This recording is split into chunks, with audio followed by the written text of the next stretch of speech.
Assalamualaikum warahmatullahi wabarakatuh. Saya Sintang Grasari, siswi Men 1 Lampung Barat, 11 MIA 3. Baiklah, di sini atas guru pengampu saya Bapak Edi Aksa Wijoko SPD dengan mata pelajaran Penjaskes, saya di sini akan menjelaskan tentang materi senam lantai. Pembahasan yang pertama yaitu pengertian senam lantai. Senam lantai adalah senam yang gerakannya dilakukan di matras. Matras sebagai alat bantu yang berfungsi untuk mengurangi risiko terjadinya cedera saat melakukan gerakan-gerakan yang hampir semuanya bersentuhan dengan lantai. Biasanya, lantai yang menjadi tempat latihan senam ini berukuran 12 x 12 meter.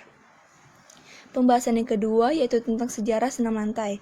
Senam lantai ini tidak diketahui kapan adanya, namun senam sendiri diperkirakan sudah ada sejak zaman Yunani kuno, yaitu pada tahun 1776 oleh kebangsawanan Jerman yang memasukkan senam ke dalam kependidikan.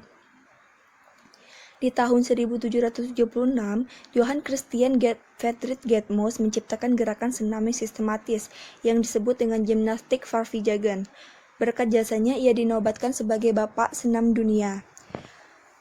Pembahasan yang ketiga yaitu tentang gerakan-gerakan senam lantai. Ada beberapa gerakan senam lantai yaitu roll depan, lompat harimau, lompat jongkok, gerakan kayang, sikap lilin, round off, guling lenting, roll belakang, handstand, lompat kangkang, gerakan meroda,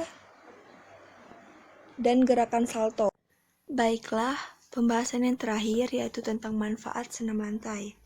Ada beberapa manfaat yaitu kelincahan tubuh semakin meningkat, memperkuat otot lengan, kaki, paha, pinggang, dan perut, menambah kekuatan fisik, melatih keseimbangan tubuh, memperbaiki postur tubuh, melatih fokus, membantu membakar lemak, menurunkan berat badan, melancarkan sirkulasi darah, meningkatkan kesehatan jantung. Baiklah, mungkin saya rasa cukup sekian materi yang bisa saya berikan. Semoga bermanfaat. Saya akhiri. Wassalamualaikum warahmatullahi wabarakatuh.